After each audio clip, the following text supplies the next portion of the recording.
Assalamualaikum warahmatullahi wabarakatuh. Waalaikumsalam. Bismillahirrahmanirrahim. Alhamdulillahi rabbil alamin. Wassalatu wassalamu ala ashrafil anbiya'i wal mursalin wa ala alihi wa sahbihi ajma'in. Rabbi shrah li sadri wa yassir li amri wahlul 'uqdatam min lisani yafqahu qawli, amma ba'd. Pertama-tamanya kita merafakkan kesyukuran kepada Allah Subhanahu wa taala kerana dengan izinnya dapat kita berkumpul pada malam ini di Masjid Jami' Sungai Rusa dalam satu program sembang santai perkongsian muallaf yang tuan-tuan dan puan-puan sedia maklum. Dan ucapan jutaan terima kasih kepada pengurusi masjid, ahli jawatankuasa masjid, Tuan Imam, Tuan Bilal dan hadirat yang hadir pada malam ini, sama ada yang hadir secara fizikal ataupun yang menonton secara live. Alhamdulillah, sekali lagi pihak masjid memberi peluang dan ruang kepada kami Hidayah Center Foundation sebagai satu platform untuk memperkasakan muallaf dan menonjolkan mereka dalam masyarakat. Jadi pada malam ini saya tidak berkeserangan. Bersama saya pada malam ini Brother Muhammad Roslan Mahendra, merupakan muallaf santunan Hidayah Center Foundation Cawangan, Pulau Pinang. Beliau telah memeluk Islam pada bulan Jun 2020. Lebih kurang hampir 3 tahun 3 tahun. Dan pada tahun lepas beliau telah menerima satu anugerah muallaf harapan dalam majlis iftar perdana Hidayah Center Foundation Pulau Pinang. Dan beliau juga merupakan ikon muallaf Hidayah Center Foundation di peringkat pusat mewakili negeri Pulau Pinang. Alhamdulillah. Tuan-tuan dan puan-puan yang dirahmati Allah sekalian, sebelum kita masuk kepada perkongsian muallaf pada malam ini, ingin saya kongsikan sedikit pada malam ini berkaitan dengan sifat-sifat pendakwah. Sifat-sifat yang perlu ada sebagai seorang pendakwah, yang mana ia merupakan salah satu daripada topik modul kursus dakwah dalam masyarakat majmuk ataupun singkatannya DMM, iaitu topik yang biasa kami Hidayah Center Foundation kongsikan kepada mereka dalam kepada masyarakat dalam usaha latihan berkongsikan ilmu, terutamanya dalam menyampaikan mesej, menyampaikan Islam kepada mereka yang bukan beragama Islam. Sesuai dengan objektif Hidayah Center Foundation ditubuhkan adalah untuk menyampaikan Islam kepada mereka yang bukan Islam, seterusnya membimbing mereka setelah mereka menerima Islam, seperti saudara kita yang berada di hadapan Brother Roslan. Kita membimbing mereka, mudah-mudahan mereka kekal dalam agama Islam, insya-Allah. Tuan-tuan dan puan-puan yang dirahmati Allah sekalian, kita semua adalah pendakwah. Selagi mana kita berada dalam agama Islam, selagi mana kita sentiasa mengucap kalimah asyhadu alla ilaha illallah wa asyhadu anna Muhammadan Rasulullah. Kalimah ni pun kalau kita dalam berurusan dengan orang yang nak masuk Islam, seboleh mungkin kita melafazkan syahadah tersebut dalam keadaan lambat-lambat. Jangan kita terlalu kita panggil gelojoh lah. Kita nak bimbing mereka pelan-pelan. Asyhadu alla ilaha illallah. Sebab apa? Mereka datang nak syahadah tu satu keputusan yang sangat besar. Mereka sangat, kita katakan ujian kita sangat gemuruh lah. Macam kita nak berkahwin lah, lafaz nak ketika nak berkahwin, kita dah praktik dah. Ada muallaf yang nak syahadah tu dia praktik siap-siap kat rumah. Lepas tu dia nak syahadah, dia gementar ke apa ke, kalau kita laju-laju takut dia tak biasa, dia takut. So kita bimbing pelan-pelan. Asyhadu alla ilaha illallah wa asyhadu anna Muhammadan Rasulullah. Jadi ungkapan ini tidak semata-mata ucapan yang kita ungkapkan dalam solat kita, dalam zikir kita, tapi sebenarnya ia menuntut kepada terjemahan dalam tindakan kita. Bukan hanya sekadar amalan ibadah dari segi ibadah saja, tapi perlu kepada tindakan kita. Selain daripada kita sendiri beriman kepada Allah Subhanahu Wa Taala sebagai satu-satunya Tuhan, kita juga perlu kongsikan mesej ini, mesej syahadah ini kepada mereka yang bukan Islam, supaya mereka kenal Tuhan, iaitu menyembah Tuhan yang satu, iaitu Allah Subhanahu Wa Taala. Kita menerus tugas para nabi. Nabi Muhammad sallallahu alaihi wasallam merupakan rasul yang terakhir yang diutuskan kepada semua manusia.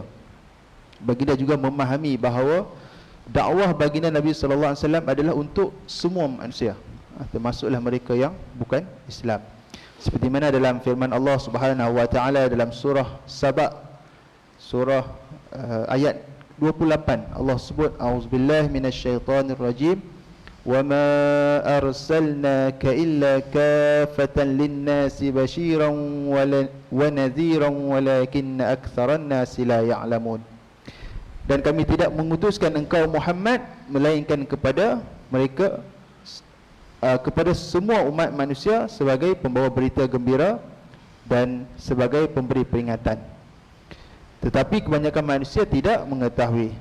Dan dalam ayat lain, ayat yang biasa kita dengar, dalam surah Al-Anbiya ayat 107, Allah sebut, وَمَا أَرْسَلْنَاكَ إِلَّا رَحْمَةً لِلْعَالَمِينَ.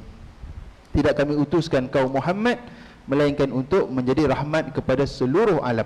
Jadi tuan-tuan dan puan-puan yang dirahmati sekalian, apabila kita menyampaikan dakwah, kita menyampaikan Islam, di pihak kita sendiri kita perlu mempunyai sifat-sifat yang diperlukan untuk kita menjayakan matlamat dakwah, dan perlu adanya sifat-sifat ini. Mudah-mudahan kita dapat mendatangkan imej yang baik, imej yang baik kepada agama kita, itu agama Islam. Dan Nabi Muhammad sallallahu alaihi wasallam merupakan pendakwah yang terbaik. Kita mengetahui melalui surah baginda Nabi sallallahu alaihi wasallam, melalui kisah-kisah Nabi sallallahu alaihi wasallam, melalui tarbiyah Nabi sallallahu alaihi wasallam, baginda menghasilkan para sahabat, pendakwah-pendakwah yang terbaik daripada kalangan sahabat-sahabat baginda Nabi sallallahu alaihi wasallam. Antaranya seperti Sayyidina Abu Bakar radhiyallahu anhu, Umar radhiyallahu anhu, Uthman, Ali dan sebagainya. Mereka juga merupakan menjalankan dakwah kepada masyarakat mereka, sama ada masyarakat Arab dan juga yang bukan Arab. Dan Nabi Muhammad sallallahu alaihi wasallam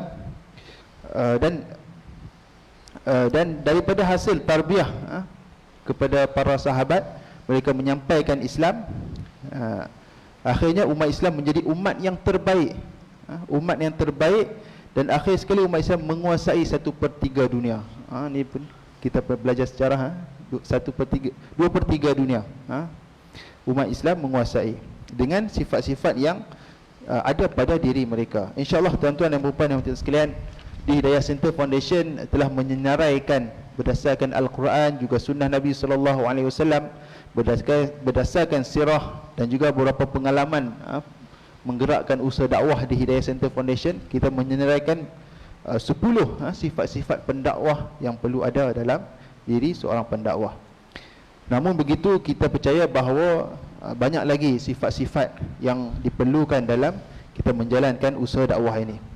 Jadi sifat pertama, asas bagi seorang yang dalam mengerjakan dakwah ini, sifat pertama adalah ikhlas. Setiap manusia perlu ikhlas. Dalam kita nak melaksanakan dakwah, kita perlu ada sifat ikhlas. Seperti mana dalam surah Al-Bayyinah, surah ke-98 ayat yang kelima, Allah sebut, A'udzubillahi minasyaitonirrajim, wa ma umiru illa liya'budullaha mukhlishina lahud-din hunafa'a wa yuqimus salata wa yu'tuz zakah wa dzalika dinul qayyimah. Yang bermaksud, padahal mereka tidak disuruh kecuali supaya menyembah Allah dengan mengikhlaskan, memurnikan ketaatan kepadanya dengan menjalankan agama yang lurus, dan supaya mereka mendirikan salat dan menunaikan zakat, dan yang demikian itu adalah agama yang lurus. Tuan-tuan dan puan-puan yang dirahmati sekalian, dalam apa sahaja gerak langkah kita, dalam apa sahaja perkara yang kita lakukan, termasuk dalam usaha kita melaksanakan usaha dakwah, kita perlu ikhlaskan niat kita. Perlu kita ikhlas mata-mata kerana Allah Subhanahu Wa Taala. Dalam mentafsirkan, mendefinisikan maksud ikhlas, para ulama mentarifkan, mendefinisikan ikhlas dari sudut bahasa. Ikhlas itu bermaksud bersih dan suci daripada kekotoran, daripada pencemaran. Manakala dari sudut istilah ataupun syarak, ikhlas itu bermaksud apabila kita melakukan sesuatu perkara adalah semata-mata kerana Allah Subhanahu Wa Taala, untuk mencari redha Allah Subhanahu Wa Taala, bukan dengan sebab-sebab yang lain. Jadi jangan kita ada sebab-sebab yang lain selain mencari redha Allah Subhanahu Wa Taala. Lebih-lebih lagi dalam kita nak niat untuk mencari keduniaan, jangan, perlu kita hindarkan. Contohnya seperti mencari populariti, famous, dalam nak kaya ataupun nak jawatan dan sebagainya. Tapi Allah sebut dalam ayat ini bahawa haruslah kita memurnikan niat kita, membersihkan hati kita apabila kita melakukan sesuatu ibadah semata-mata kerana Allah Subhanahu Wa Taala. Dan pada zaman sekarang cabarannya adalah melalui media sosial lah. Media sosial, kita ada Facebook, kita ada TikTok, kita ada Instagram, kita buat live dan sebagainya.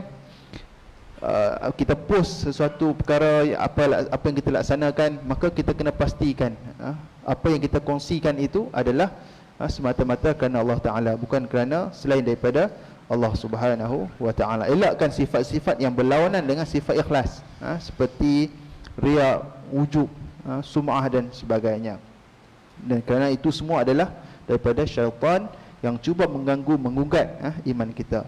Jadi maka tuan-tuan dan puan-puan, kalau kita nak kongsikan pun di media sosial, pastikan niat kita betul, ikhlas kerana Allah Ta'ala. Dan apabila kita kongsikan tentang program-program kita laksanakan, mudah-mudahan kongsian itu adalah untuk mengajak mereka juga sertai kita kongsi. Jadi kita perlukan betulkan niat kita ikhlas kepada Allah Subhanahu Wa Taala. Baik tuan-tuan dan puan-puan yang dirahmati Allah sekalian, kita nak masuk kepada perkongsian mualaf kita pada malam ini, iaitu bersama Brother Roslan, insya-Allah. Soalan yang biasa kita sebut, biasa kita berikan kepada mualaf dalam perkongsian, soalan yang berbunyi, bersedia? Ya, sedia. Okey, insya-Allah Brother Roslan bersedia. Baik, soalannya adalah, boleh Brother kongsikan kisah kehidupan Brother Roslan sebelum Islam, suasana keluarga, dan apakah yang menyebabkan Brother Roslan tertarik dengan Islam, akhirnya membuat keputusan untuk memeluk agama Islam. Baik, silakan. Okey. Allahumma salli ala Sayyidina Muhammad. Bismillahirrahmanirrahim. Alhamdulillah, wassalatu wassalamu wa asyrafil anbiya'i wal mursalin wa ala alihi washabihi ajmain, amma ba'd. Assalamualaikum warahmatullahi wabarakatuh. Waalaikumsalam warahmatullahi wabarakatuh. Saya ingin mengucapkan ribuan terima kasih kepada pihak masjid, tuan kameraman kita dan juga Ustaz Syam selaku moderator pada hari ini. Pertama sekali, saudara dan saudari, saya ingin memperkenalkan diri saya dahulu. Nama saya merupakan Bro Roslan Mahendran, ataupun Brother Lan merupakan nama popular saya lah di khalayak umum, di mana nama panjang saya merupakan Muhammad Roslan bin Abdul Rahman Mahendran. Jadi mengapa saya memilih nama Muhammad Roslan ni? Disebabkan nama saya sebelum saya memeluk agama Islam adalah Lankeshwar Nair anak lelaki Mahendran. Depan tu ada Lan Kesh kan, Lan. So saya ambil lah Roslan. Macam tu lah. Saya telah memeluk agama Islam pada tanggal 30 Jun 2020. Alhamdulillah, bersama-sama juga dengan kesemua ahli keluarga saya yang terdiri daripada 5 orang, di mana ayah saya dahulu yang pertama kali melafazkan 2 kalimah syahadah lah, dan diikuti oleh kami berempat. Saya mempunyai 3 adik-beradik, di mana yang pertama adalah kakak, yang kedua saya, dan ketiga sekali adik kecil saya, yang tu adik saya. Okey. Jadi Ustaz, saya akan terus ke kisah lah bagaimana. Okey, insya-Allah. Jadi kisah saya bermula even sejak saya masih kecil lagi lah, di mana saya bersama kakak saya dibesarkan oleh pengasuh yang berbangsa Melayu, walaupun pada masa tersebut saya beragama Hindu dan memang agama Hindu yang sangat alim. Ayah saya pada ketika itu dia bekerja sebagai pegawai tentera darat lah, dan ibu saya juga bekerja juga ketika itu, menyebabkan mereka terpaksa untuk memilih menghantar saya dengan kakak saya ke pengasuh. So dia decide pun hantar kepada pengasuh yang beragama Islam dan bangsa Melayu lah. Disebabkan faktor ini saya tidak fasih untuk berbahasa Tamil. Saya memang tak berfasih bahasa Tamil. Malah jika terdapat seorang mereka bercakap bahasa Tamil kepada saya kurang memahami juga. Itu yang agak memberi impak lah hingga ke hari ini. Dalam kehidupan saya seharian, saya memang dididik berdisiplin, seperti harus berambut potongan pendek, berpakaian harus kemas, baju harus takin dan berkasut. Even masa untuk waktu saya berkawan pun, ayah saya memang kongkong lah kehidupan saya ni. Ayah saya tak bagi saya berkawan dengan rakan-rakan setempat. Contoh macam kita duduk satu kawasan balik pulau kan, ada anak-anak kampung, ayah saya dia tak bagi, dia ikat saya, dia tak bagi saya keluar bergaul. Macam itulah kehidupan saya. Jadi kami memang pegangan agama Hindu agak kuat, di mana saya semayang 2 kali sehari. Kalau kita Islam kan 5 kali lah. Dalam Hindu 2 kali sehari itu kira alim lah. Di mana waktu subuh dalam 6.30, 6.30 pagi, sebelum kalau nak keluar kerja ataupun nak pergi sekolah, kena solat pula, kena semayang. Dan satu lagi waktu maghrib, waktu senja tu, yang tu pun kena semayang juga. Satu lagi, bila ketikanya ada macam kejayaan yang berlaku dalam keluarga kami, contoh macam saya dapat keputusan yang cemerlang dalam peperiksaan, perniagaan orang tua bagus, jadi kena buat juga satu upacara ritual lah, di rumah dan juga di temple. So kisah saya juga bermula sewaktu saya sekolah rendah lah. Kalau saudara dan saudari tanya kenapa saya tak habis-habis cerita tentang sekolah aja ni. Okey, umur saya 21 tahun walaupun nampak tua, tapi saya 21 tahun. Saya lahir 2002 adik saya lahir 2008. Ramai juga tanya, muka macam 25. Saya 2002 Okey, jadi waktu saya sekolah rendah, ayah saya terpaksa hantarkan saya bersama kakak saya ke sekolah rendah Melayu. Sebab waktu saya kindergarten 2 tahun dekat sekolah Tamil, saya memang totally fail lah. Memang tak pandai langsung cakap Tamil. Jadi terpaksalah ayah saya hantar ke sekolah rendah Melayu. Jika dibandingkan saya dengan kakak saya dengan bahasa Tamil, kakak saya lebih perform lah. But at the end, both sibling dimasukkan ke dalam sekolah rendah. Sebab ayah saya juga pada waktu tu dia bersara awal, dan disebabkan faktor pekerjaan dia lah terpaksa berpindah ke satu kawasan tempat lain dan juga sekolah lain lah.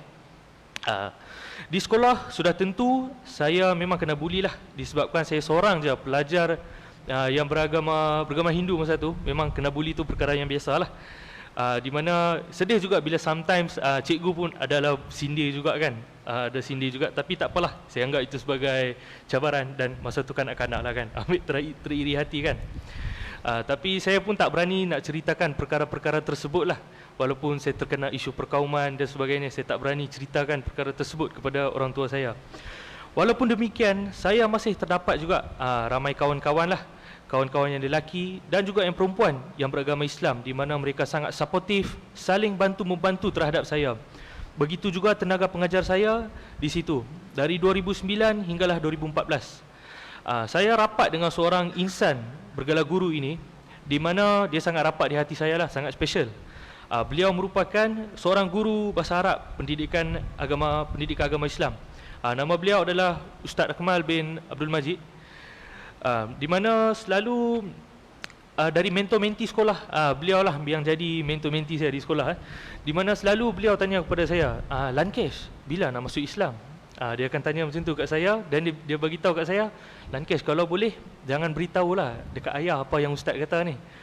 Masa tu dia pula, ustaz tu pun pernah mengajar saya. Dia ajar saya apa tahu? Dia kata ikut apa yang disebut. Dia suruh angkat tangan, saya angkat tangan.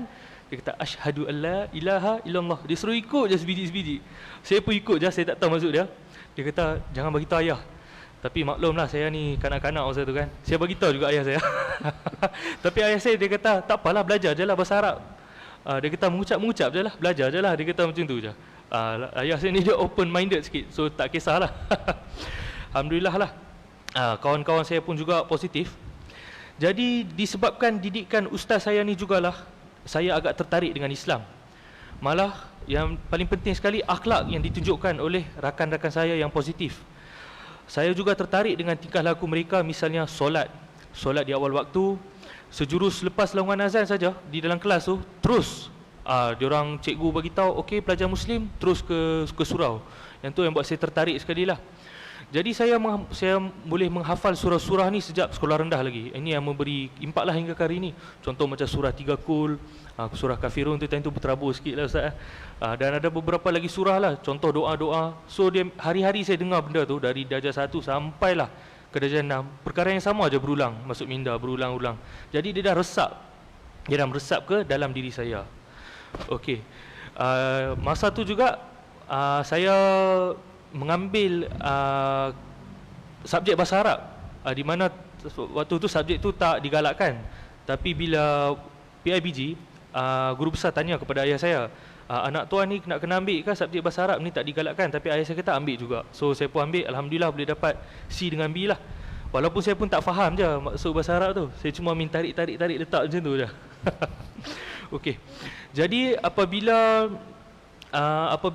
saya beralih ke sekolah menengah, di sinilah mulanya satu kisah.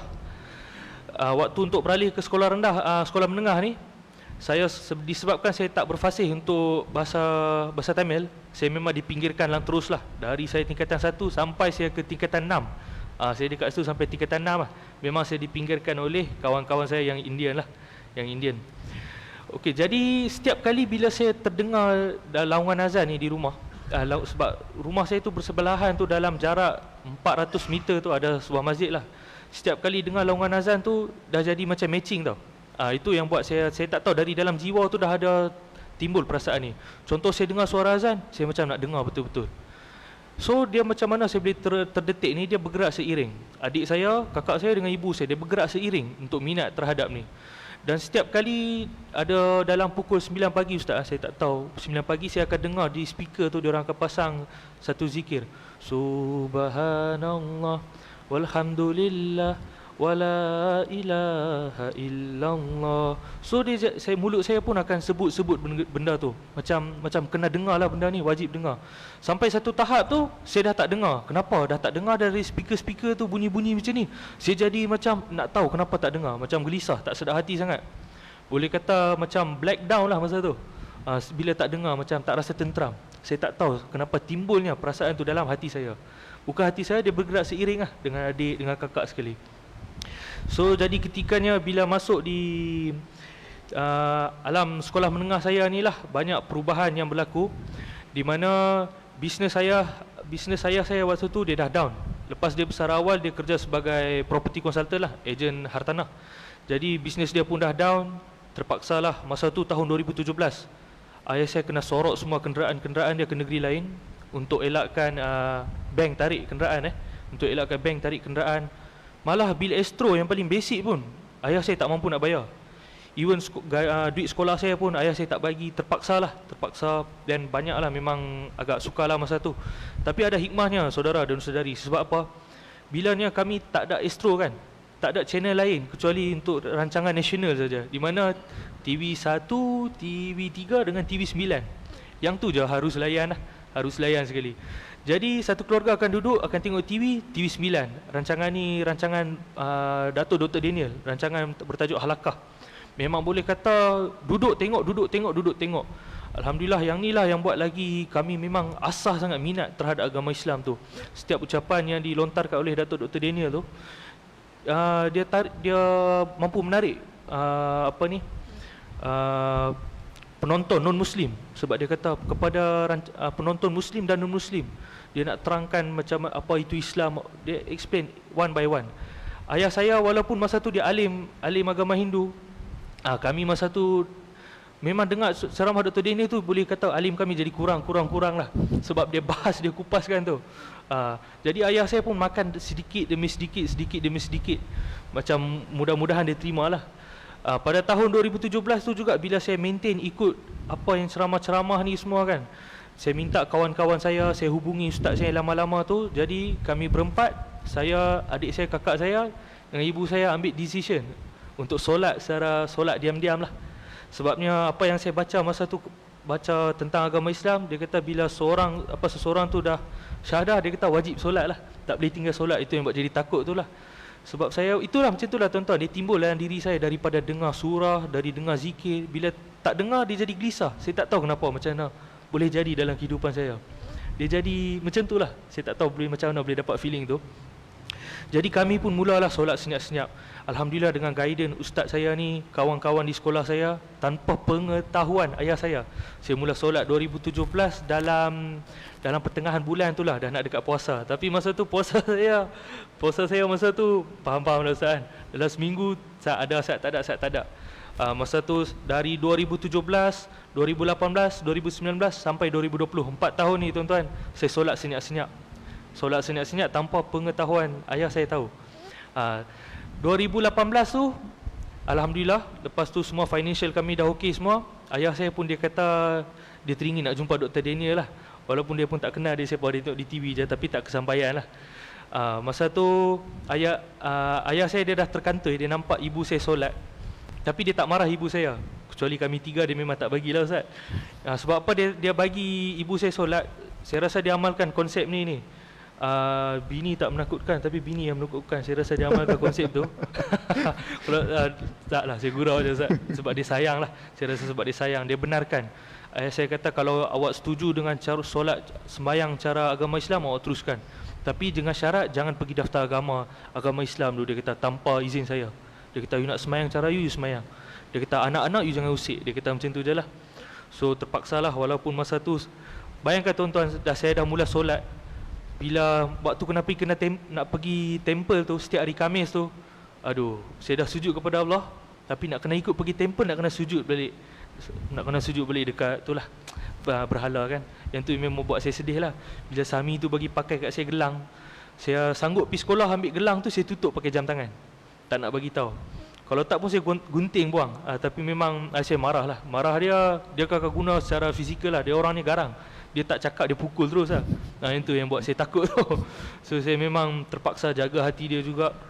Alhamdulillah, demi doa pada tahun 2020 28 ayah saya meninggal dunia pada 28 hari bulan 6 2020, disebabkan dia ada sakit jantung. So dia terpaksa dikejar ke hospital lah. Pada 28 tu dia meninggal. 2 minggu sebelum dia dimasukkan ke hospital tu, alhamdulillah dia ada ambil keputusan. Dia jumpa jiran saya di tingkat bawah dan kawan-kawan dia agama Islam yang berada di Alor-Star. Dia kata saya nak masuk Islam. So dia syahadah dengan diorang je. Dia kata sebab apa dia tak nak pergi jabatan agama. Dia kata dia nak semua sekali lah, time tu semua sekali. So time tu alhamdulillah lah, saya terus beritahu, selama ni kami solat diam-diam, mainlah kami aja. Even ibu saya bentang ke sejadah, ayah saya dah berdiri atas sejadah tu, cuba-cuba untuk tiru lah. Tapi pada malam dalam jam 12 tu dia tak boleh nafas. Saya masa tu tuan-tuan yang lesen L saja yang tak dibenarkan bawa kereta, saya terus bawa kereta terus pergi hospital GH lah. Masa tu dia pending terus, tapi dia tak sempat lah nak daftar ke agama Islam, dia dah meninggal. Masa tu saya menangis. Saya bukan menangis sebabnya ayah saya meninggal. Saya menangis sebab dia pergi dalam keadaan yang agama Islam lah. Saya harap ramai lagi lah saudara kita yang non-Muslim di sana mendapat hidayah seperti ini. Sebabnya saya ada baca juga ustaz, kalau ustaz saya salah ustaz betulkan juga, di akhirat kalau yang non-Muslim ni, di akhirat nanti dia jalan dengan muka dia di bawah, betul lah?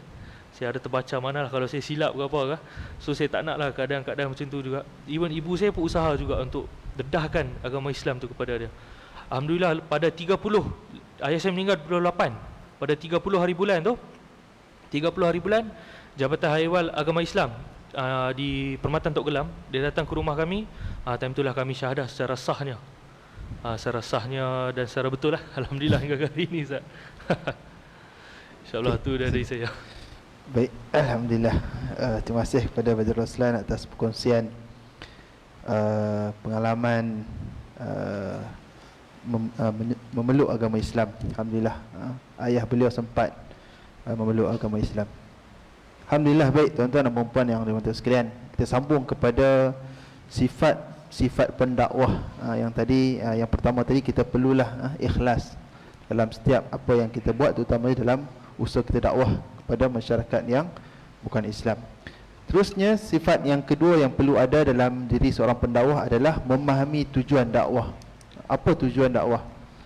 Dan di sini kita sebut dua perkara tujuan dakwah. Yang pertama, kita nak menyeru kepada beriman kepada Allah, mengabdikan diri hanya kepada Allah dan tidak mensyirikkannya. Tidak mensyirikkannya. Yang kedua, menyuruh kepada yang ma'ruf dan juga mencegah kepada yang mungkar. Dan kalau kita lihat kepada ayat-ayat Al-Quran, memang banyak dalam ayat Al-Quran mengajak kepada beriman kepada Allah, menyuruh kepada ma'ruf dan meninggalkan kepada yang mungkar. Salah satunya dalam firman Allah Subhanahu wa taala dalam surah An-Nahl ayat 6, surah ke-16 ayat 125, Allah sebut, A'udzubillahi minasyaitonirrajim, ud'u ila sabili rabbika bil hikmah wal mau'izatil hasanah wajadilhum billati hiya ahsan. Maksudnya serulah, ud'u, serulah ke jalan Allah Subhanahu wa taala, wahai Nabi Muhammad, dengan kalimah kebijaksanaan dan nasihat pengajaran yang baik, dan berbahaslah dengan mereka yang engkau seru itu dengan cara yang terbaik, cara yang lebih baik. Dan kalau kita lihat kepada perkataan ud'u, ud'u ni kalau dalam kita belajar bahasa Arab, dalam bentuk perbuatan, perbuatan yang jenis, kalau bahasa Arab disebut amar, perbuatan yang bentuk perintah. Jadi Allah memerintahkan kita untuk mengajak kepada jalan Allah Subhanahu wa taala, mengajak kepada mengenal Allah Subhanahu wa taala. Dan kalau kita tahu bahawa ma'ruf yang terbesar, ma'ruf terbesar ni apa? Ma'ruf. Mengajak kepada ma'ruf dan mencegah kepada yang mungkar. Dan ma'ruf yang terbesar adalah kita mengajak kepada menyembah Allah Subhanahu wa taala. Dan lawan kepada ma'ruf mungkar, mungkar yang terbesar adalah mensyirikkan Allah Subhanahu wa taala. Jadi kita nak selamatkan mereka yang berada di luar sana yang mensyirikkan Allah.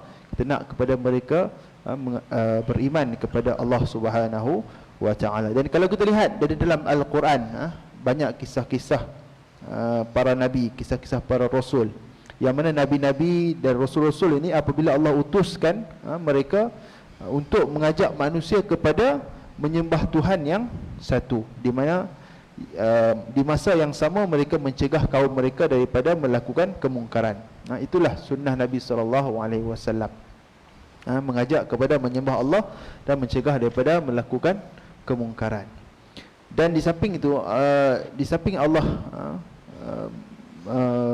menyuruh kita kepada menjadi hamba Allah Subhanahu Wa Taala, Allah juga menyebut berkenaan dengan tugas kita adalah menjadi khalifah. Di dalam firman Allah Subhanahu Wa Taala dalam surah Baqarah, surah yang kedua ayat 30, Allah sebut, wa idz qala rabbuka lil malaikati inni ja'ilun fil ardi khalifah. Dan ingatlah ketika Tuhanmu beriman kepada malaikat, sesungguhnya aku hendak menjadikan seorang khalifah di atas muka bumi ini. Jadi kita perlu mentakbir dunia ini, mentakbir bumi ini, kita sebagai pengganti Allah dalam kita mentakbir dengan cara yang terbaik, mengikut acuan yang Allah perintahkan. Mentakbir dalam pelbagai aspek, aspek kekeluargaan, aspek perniagaan, aspek pentadbiran, pemerintahan dan sebagainya. Baik tuan-tuan dan puan-puan, yang pertama tadi saya sebutkan sifat yang perlu ada adalah ikhlas. Yang kedua adalah kita tahu tujuan kita, tujuan dakwah kita adalah mengajak kepada Allah dan beriman, tidak mensyirikkan Allah, dan menyuruh kepada ma'ruf dan mencegah kepada yang mungkar. Baik, kita pergi kepada soalan yang seterusnya. Soalan yang kedua kepada Brother Roslan. Jadi apabila Brother Roslan membuat keputusan untuk memeluk agama Islam, daripada agama sebelum Islam kepada agama Islam, kami percaya bahawa pastinya ada cabaran yang dihadapi oleh Brother Roslan. Jadi soalannya adalah, boleh Brother Roslan kongsikan kepada kami cabaran-cabaran yang dihadapi oleh Brother Roslan setelah memeluk agama Islam? Silakan. Masya-Allah, cabaran Ustaz. Okey, pertama saya percaya kita semualah memang di dunia ni memang semuanya ada masalah lah.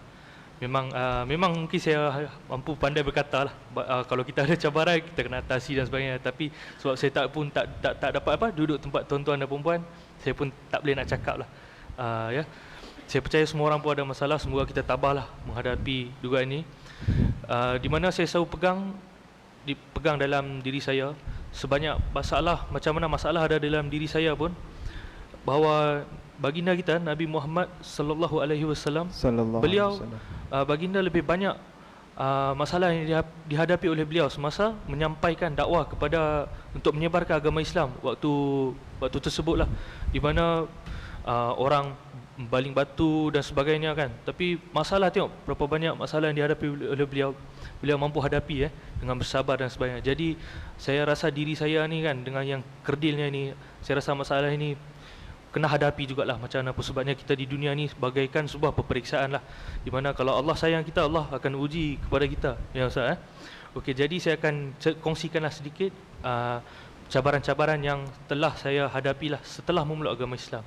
Jadi selepas sahaja ayah saya meninggal dunia tu pada 28, jenazah ayah saya itu tidak dapat dikebumikan di tanah perkuburan agama Islam.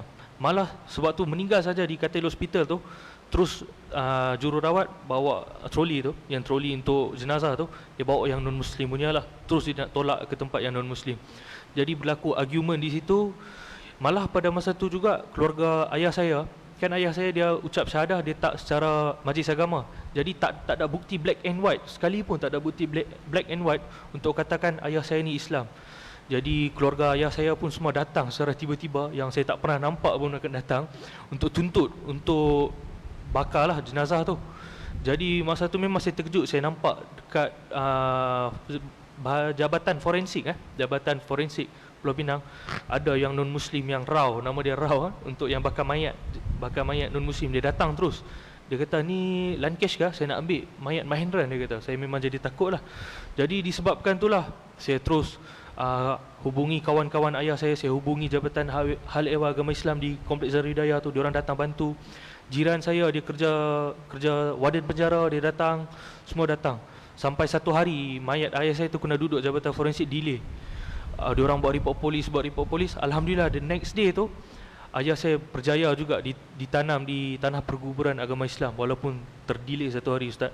Jadi ayah saya ni, dia dikebumikan pada masa tu memang masa laungan azan Zuhur lah. Ayah saya meninggal dunia pun di hospital masa tu, diorang tengah tekan dia main chest tu. Lepas tu masa tu saya download Muslim Pro dalam phone saya, terus azan Zuhur juga dia pergi. Jadi masa dia ditanam pun masa tu laungan azan Zuhur lah. Jadi saya memang menangis lah, Ustaz. Masa tu memang menangis lah. Saya ni hati lembut, nampak je garang. Tak ada, Ustaz. Jadi cabaran yang seterusnya juga timbul. Itu cabaran satu. Saya adalah beberapa, saya akan kongsikan sikit. Seterusnya dipinggirkan lah oleh jiran-jiran saya. Jiran saya ni ada beberapa yang beragama Hindu. Jadi mereka pinggirkan saya lah. Memang diorang cut terus dari hidup diorang. Diorang tak nak ambil tahu, tak nak cakap. Even berlaku juga pertelingkahan, di mana parking lot kereta saya diorang bagi cala macam tu. Memang bila tengok CCTV macam tu lah, Ustaz, banyaklah cabaran-cabaran pertelingkahan yang berlaku dan sebagainya lah, Ustaz. Malah seterusnya bila saya dah memeluk agama Islam ni, kawan-kawan saya yang beragama, ada juga yang beragama Islam juga pun, diorang macam Perli lah kepada saya. Roslan ni dia masuk Islam, dia mungkin semata-mata nak bantuan, mungkin semata-mata dia nak something lah, macam dia tak ikhlas. Dia kata Roslan tengok semayang pun macam dia ikut-ikut orang je, macam tu lah, Ustaz. Dapat macam tu lah, pandangan negatif macam tu. Malah hari berlari pula hari bertukar hari, alhamdulillah semua dapat atasi. Dia akan ada selalu cabaran-cabaran. Contoh macam saya menghadapi isu tentang kewarganegaraan, jadi macam tu juga. Sebab tu tukar nama, proses tukar nama jadi sangkut.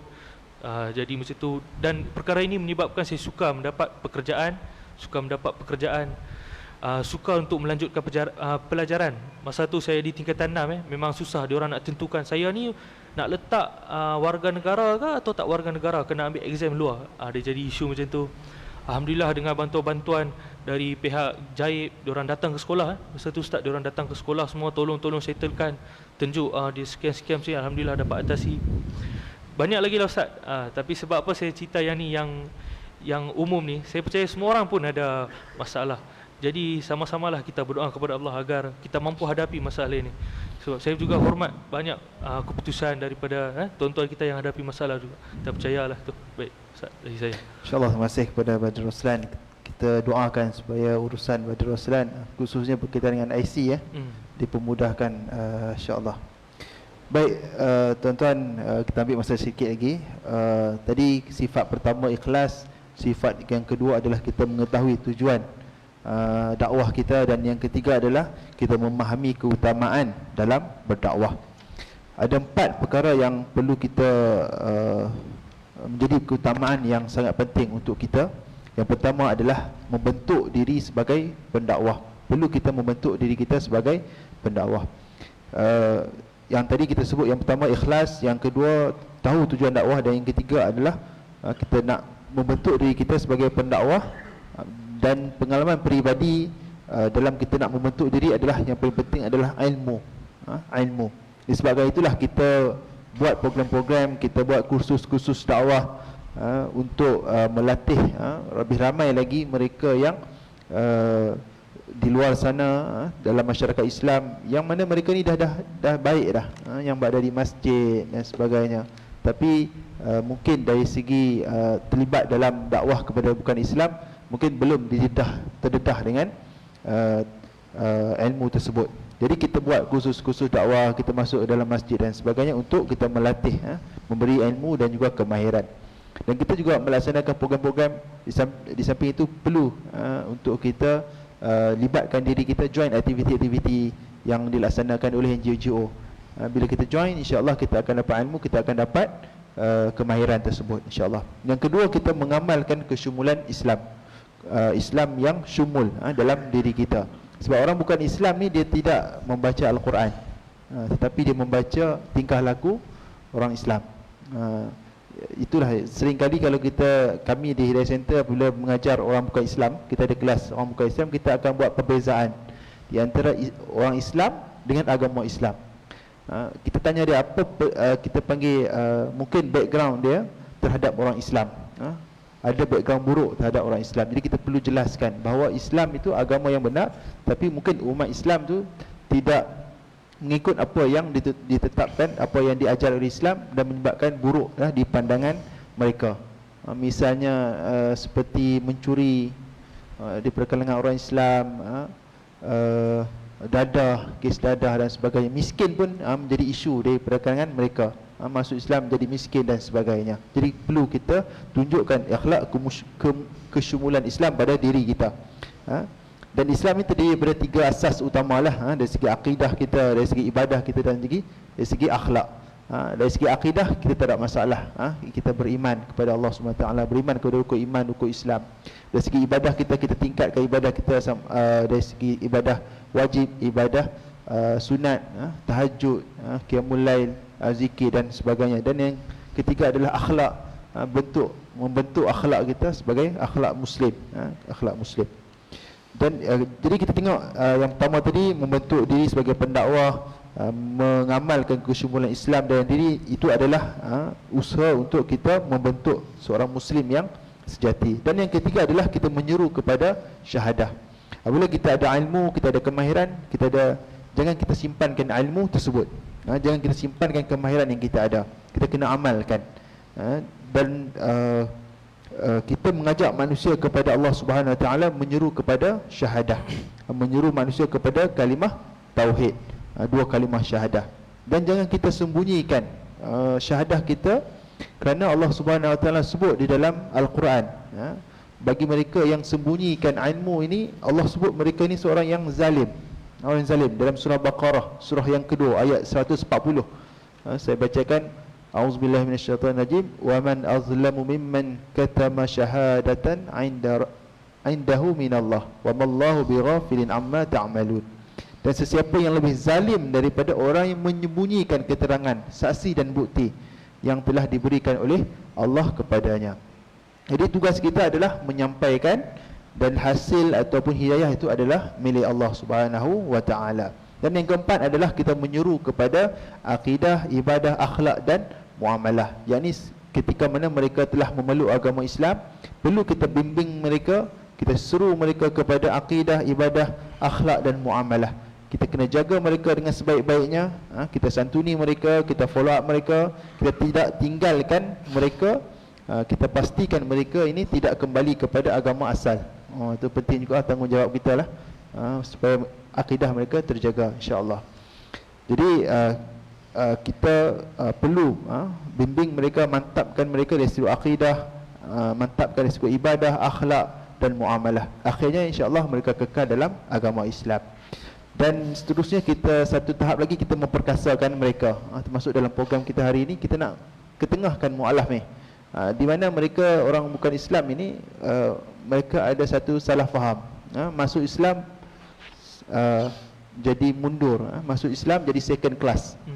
Second class, mereka lebih kepada melihat kepada orang barat.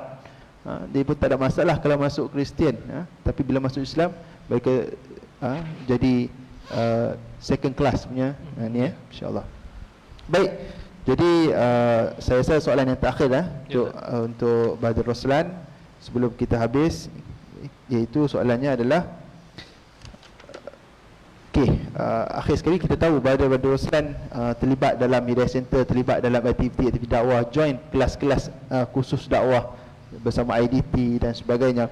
Jadi boleh Badr Roslan kongsikan mungkin kaedah mudah untuk sampaikan Islam ini kepada mereka yang bukan Islam, jiran-jiran kita, kawan-kawan kita yang bukan Islam. Silakan. Okey. Terima kasih Ustaz. Jadi pada pandangan saya, terdapat banyaklah peranan dan langkah-langkah sebenarnya yang boleh dilakukan oleh masyarakat ataupun diri kita sendiri untuk membantu yang bukan Islam ini berhijrah untuk memilih agama Islam. Pertama sekali, untuk masyarakat kita melakukan tugas dan tanggungjawab ini, kita perlu ada sifat-sifat dakwah yang macam dikatakan oleh Ustaz Syam tadi. Perlu ada sifat-sifat dakwah ini di dalam diri kita. Seperti yang pertama, kena ikhlas, dan seterusnya lembah lembut. Sebab apa tuan-tuan dan puan-puan? Saudara kita yang non-Muslim ini, mereka tidak beriman kepada kitab kita Al-Quran. Mereka tidak beriman kepada agama Islam. Mereka beriman kepada agama mereka. Seperti yang Kristian, mereka berimanlah kepada Kristian memang atur. Jadi ilmu pengetahuan tentang dakwah ini sangat penting, di mana disebabkan mereka beriman kepada kitab misalnya Kristian, mereka beriman kepada Kristian. Kita tidak boleh mengambil Al-Quran dan kata you must follow this, must follow this. Oh no, that's wrong. Jadi kita di Hidayah Center Foundation juga terdapat banyaklah kursus-kursus untuk cara berdakwah kepada satu persatu. Sebagai contoh, Kristian ni dia bukan Kristian je, dia terpecah kepada beberapa mazhab lagi. Jadi kita dalam kursus tu diajar cara untuk berdakwah kepada mazhab ni, mazhab tu dalam Kristian. Jadi itulah. Jadi salah satu contoh yang kita boleh tunjukkan kepada jika kita rasa susah untuk berdakwah kepada non-Muslim ini, kita kena ada sifat-sifat yang saya akan nyatakan inilah, iaitu yang pertama, lembah lembut. Dari segi pertuturan kita, pergaulan dan tindakan kita akan menyebabkan non-Muslim tertarik kepada orang bukan Islam. Kita tunjukkan akhlak yang baik kepada mereka. Sebab orang selalu kata don't judge the book by its cover, tapi secara realitinya dan cara dunia ini berfungsi, kita akan tengok dari luaran cara pertuturan kita terhadap orang lain.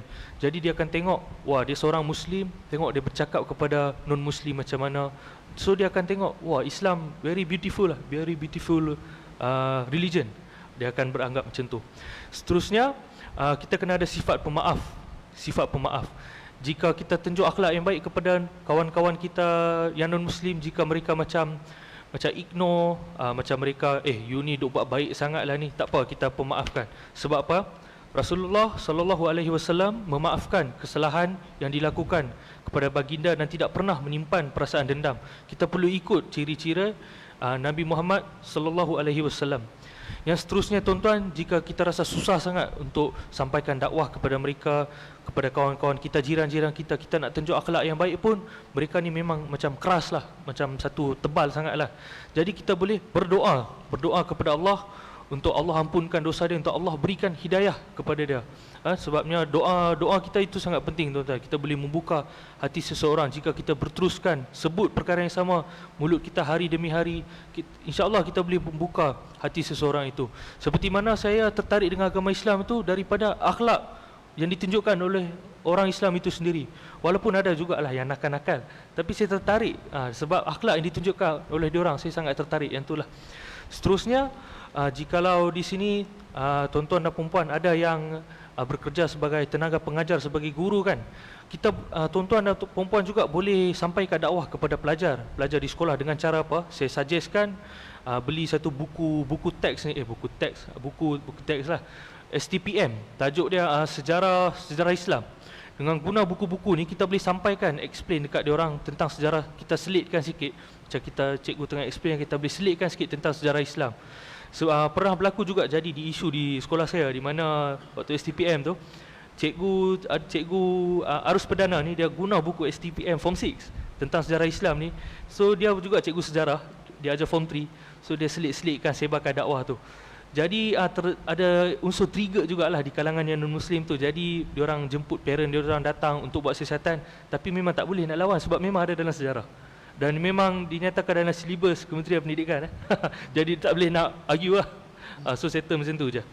Di samping itu, jikalau tuan-tuan perempuan seseorang yang aktif, memang aktif, memang ingat saya memang nak berdakwah kepada non-Muslim tapi saya tak tahu caranya, bolehlah menyertai program Street Dakwah, mosque tour yang dianjurkan oleh organisasi dakwah seperti MAGMA, Hidayah Center Foundation, di mana-mana saja NGO yang di bawah Gabungan Dakwah Malaysia GDM, ataupun tuan-tuan juga boleh menyertai organisasi luar GDM seperti Interactive Dakwah and Tarbiyah Association IDT, di mana dia memang IDT ni dia memang fokus untuk yang Nasrani, yang Kristen, di mana kita ada Brother Lim, dia memang padulah untuk kita mengajar kita cara berdakwah kepada Nasrani ni, sebab dia orang ni lebih keras, susah untuk menerima Islam. Akhir dari saya harap dengan usaha ini insyaAllah kita dapat melahirkan sebuah generasi da'i dalam kalangan masyarakat kita, serta dapat melembutkan hati saudara kita yang non-Muslim di luar sana. Sekian dari saya, Ustaz. Okey, insyaAllah terima kasih kepada Roslan atas usaha-usaha yang boleh kita laksanakan. Paling kurang kita doa lah. Paling kita doa kepada mereka, kawan-kawan jiran-jiran yang berada di sekeliling kita. Kita takut sebenarnya, kita takut kalau di akhirat nanti apabila ditanya oleh Allah SWT, apa yang usaha kita laksanakan kepada mereka untuk sampaikan Islam kepada mereka, kita tak tahu nak jawab, dan takut mereka tarik kita bersama dalam neraka Allah SWT. Jadi paling kurang kita ada jawapan kepada Allah SWT kalau kita didakwa di akhirat nanti insya-Allah. Dan juga antara usaha yang lain adalah kita membantu juga organisasi dakwah seperti mana disebut tadi, MAGMA, IDT, Hidayah Center dan sebagainya. Kita tak mampu untuk turun padang, kita kongsikan rezeki yang kita ada, kongsikan pahala, duit yang kita ada kita kongsikan, kita melalui NGO yang buat dakwah. InsyaAllah saham yang usaha yang dibuat oleh NGO tersebut insyaAllah akan dapat kepada kita juga insyaAllah. Baik tuan-tuan dan puan-puan yang dirahmati sekalian, saya rasa setakat itu saja untuk malam ini. InsyaAllah jika ada masa, jika ada rezeki, insyaAllah kita akan jumpa lagi insyaAllah di lain waktu, dengan mungkin kita jemput lagi mu'alaf kita yang ada, mungkin yang lain yang masih lagi ada, ramai lagi yang kita nak tunjulkan dalam masyarakat insyaAllah. Baik tuan-tuan puan-puan yang dirahmati sekalian, saya rasa yang baik itu datang daripada Allah, yang buruk itu datang daripada kelemahan saya. Kita sudahi dengan tasbih kafarah dan surah Al-Asr. Subhanakallahumma bihamdik asyhadu an la ilaha illa anta astaghfiruka wa atubu ilaik. Bismillahirrahmanirrahim. Wal 'asr innal insana lafi khusr illa alladhina amanu wa 'amilus salihat wa tawassaw bil haqq